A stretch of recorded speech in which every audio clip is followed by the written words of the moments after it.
Thank you so much for a really great presentation, and it was really inspiring to hear about the kind of leading role that the European Commission is kind of playing in trying to kind of coordinate and develop these kind of policy initiatives and interventions across Europe. Just picking up on kind of I guess the comment that Gary made around data needs and data sources. I wonder if you could kind of say a bit more, or what your kind of reflections are around the sort of data landscape, I guess, in relation to children's well-being within Europe, and say a bit about how you feel that Guide might fit in, kind of might enhance and kind of and hopefully answer some of those kind of data needs. Thank you very much. And indeed, the data collection is a very important element. I would say first to get a magnitude of the needs.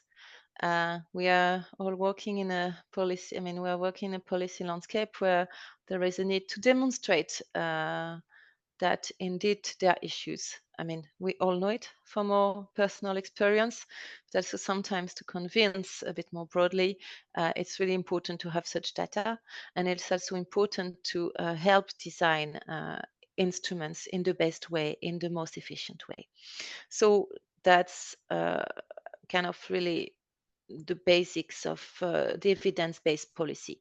Then, as regard data on children, so they could be data, and we're quite working intensively with the colleagues also from Eurostat and the official data collection. Sometimes, and it's very very also enlightening to have such data available. Sometimes what we see as a bit of more delicate thing is to get data directly from children.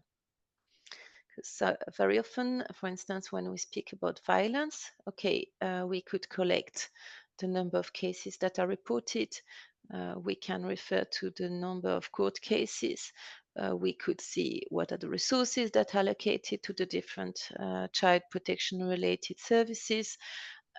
What might be a bit more delicate to really grab is what children are really experimenting directly.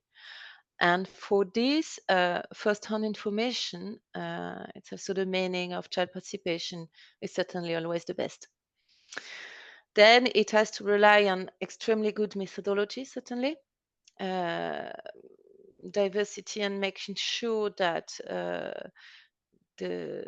that this is representative of children, so we can draw meaningful consequences. And I will say the way of asking questions to children is extremely important. It's not that you can just ring a child and say, well, do you have violence at home? So there is a real need for also having what we called meaningful, safe, and inclusive child participation with trained people that know how to ask questions to children, how far to go. So I really think that there is a big area of work that will be extremely important to get first-hand information from children. So I think, yeah, on this I mean, be very happy to know about inspiring practices that you might have developed through your guide project. Thank you. Thank you very much, Marie-Cécile. And yes, absolutely. The guide project is very much trying to be child-centric, listening to the voices of children and including that as far as possible into the methodology that we're developing. And of course, what we're doing is we're listening to their responses. The survey itself is it's asking about their subjective experiences, their attitudes, their values, and their feelings. And that's very important to us.